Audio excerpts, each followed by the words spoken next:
শুনেছ, ওই নদীর ধারের ঢিবিটায় কেমন আজবভাবে হঠাৎ একটা মন্দির উদয় হয়েছে। আমি তো শুনেছি মন্দিরটা নাকি মাটি ফুঁড়ে উঠেছে। হ্যাঁ, শুনেছি। বড় অদ্ভুত ব্যাপার। আর আমি এটাও শুনেছি যে ওই মন্দিরের সামনে দাঁড়িয়ে যা চাওয়া হয় তাই নাকি পূরণ হয়। আর মন্দিরটা নাকি পাহারা দেয় কতগুলো নেকড়ে।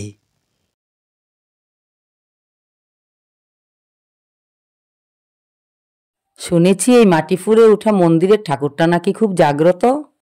চলো না একবার আমরা মানত করে আসি, যাতে রি খুব ভালো হয়ে যায় পড়াশোনায়, আর বড় হয়ে যাতে একটা ভালো চাকরি পায়।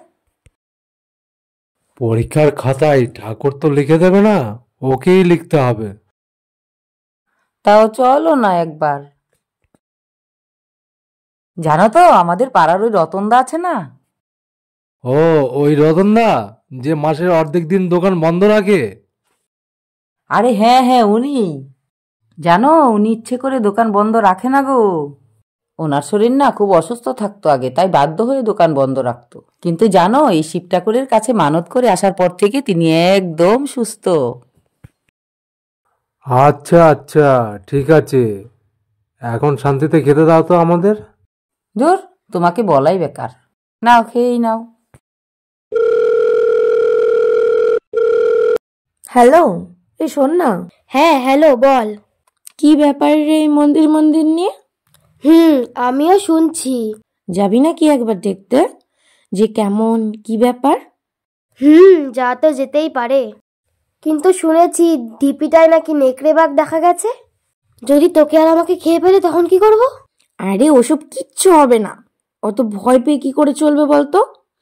যদি সত্যি মানত করলে ইচ্ছে পূরণ হয়, তবে তো একটু কষ্ট করে যাওয়া যেতেই পারে, কারণ কষ্ট করলেই তো কেষ্ট মেলে, তাই না?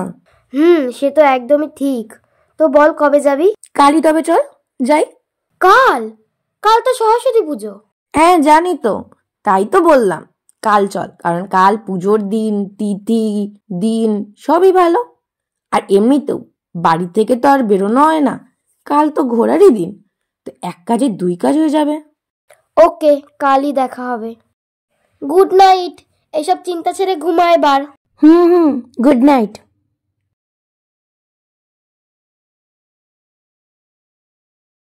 তারপরে কি হলো? তারপর রাজকুমারী আবার নিজের প্রাসাদে ফিরে গেল। কেন? রাজকুমারী তো বাড়ি থেকে বাইরে যেতে চেয়েছিল, তবুও আবার কেন প্রাসাদে ফিরে গেল? হ্যাঁ, কি হয়েছে? খুব খারাপ একটা স্বপ্ন দেখেছি মা। ও, এই ব্যাপার। আচ্ছা, কোনো চিন্তা নেই, যা হাত মুখ ধুয়ে নে, হলুদ বেটে রেখেছি, স্নানটাও সেরে নে। আচ্ছা। কি রে, এখনো স্বপ্ন নিয়ে ভাবছিস? সত্যি খুব ভয়ানক ছিল গো। যতই হোক, স্বপ্ন সত্যি হয় না। কিন্তু আমার তো হচ্ছে। এরি, বাইরে বেরো, আমি রেডি হয়ে চলে এসেছি তো। ঘুরতে যাবি না? অঞ্জলি দিতে হবে তো। আচ্ছা, ওই দেখ অর্ণা ডাকতেও চলে এসছে।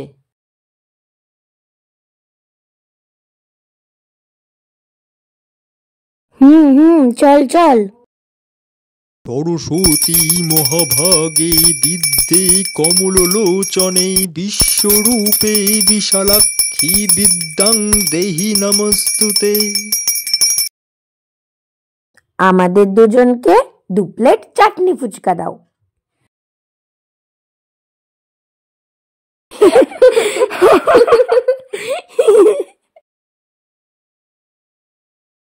এই রে, সন্ধে হয়ে গেল তো। আমার না খুব ভয় করছে রে।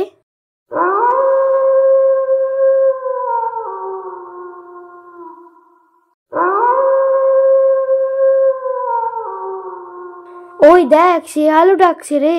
আজকে না গেলেই নয়। না, আবার কবে ঘোরার সুযোগ পাবো কি পাবো না জানি না। চল তো, আজই যাব। যখন বলেছি তো আজই যাব। আরে কিচ্ছু হবে না, চল চল।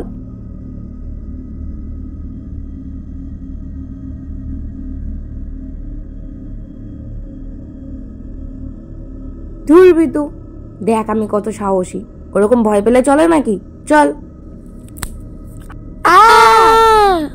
কোল থেকে নামবি, নাহলে হাঁটবো কি করে? লাঠি দেখেও ভয় পাচ্ছে। বেশি বলছিল, আমি ভয় পাই না। চল। ও হ্যাঁ হ্যাঁ।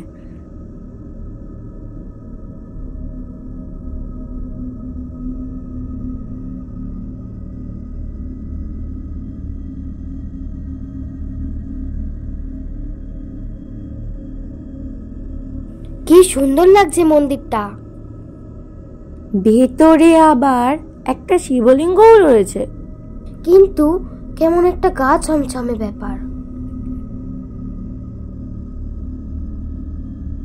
আজকের দিনটা খুব ভালো কাটলো, তাই না বল?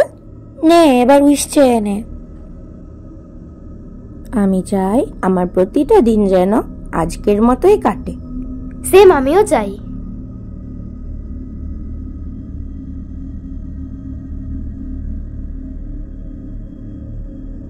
চল এবার ফেরত যাই, উইশ তো করা হয়েই গেল। হ্যাঁ, ওগুলো কি? ওগুলো কার চোখ?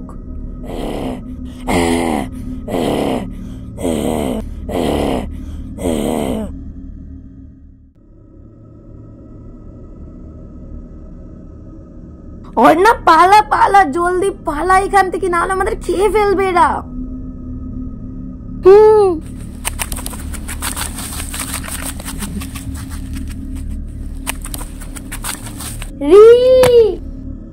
হ্যাঁ,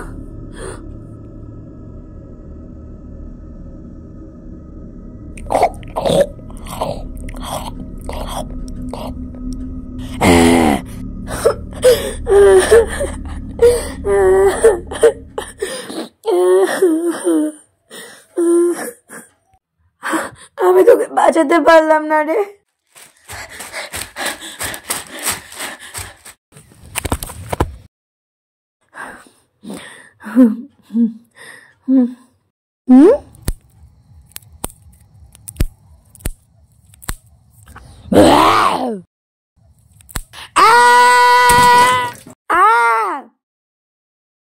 হ্যাঁ, কি হয়েছে? খুব খারাপ একটা স্বপ্ন দেখেছি মা। ও, এই ব্যাপার। আচ্ছা, কোনো চিন্তা নেই, যা হাত মুখ ধুয়ে নে, হলুদ বেটে রেখেছি, স্নানটাও সেরে নে। আচ্ছা। কি রে, এখনো স্বপ্ন নিয়ে ভাবছিস? সত্যি খুব ভয়ানক ছিল গো। যতই হোক, স্বপ্ন সত্যি হয় না। কিন্তু আমার তো হচ্ছে। এরি, বাইরে বেরো, আমি রেডি হয়ে চলে এসেছি তো। ঘুরতে যাবি না? অঞ্জলি দিতে হবে তো। আচ্ছা, ওই দেখ, অর্ণা ডাকতেও চলে এসছে।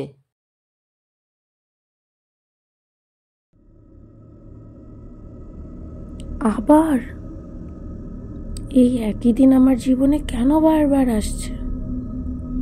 তার মানে কি আমি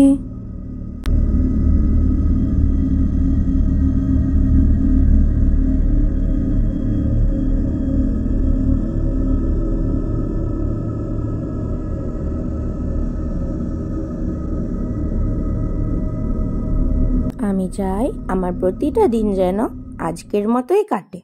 সেম, আমিও চাই।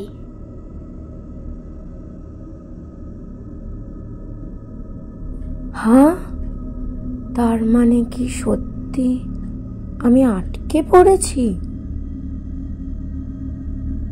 তারপরে কি হলো?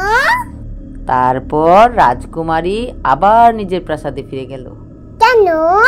রাজকুমারী তো বাড়ি থেকে বাইরে যেতে চেয়েছিল, তবুও আবার কেন প্রাসাদে ফিরে গেল? অতীত বারবার ফিরে আসে, শুধু অন্য রূপে। সময়ের চাকা ঘুরতেই থাকে, কারণ সময় অনন্ত। Tick tock, tick tock, tick tock, tick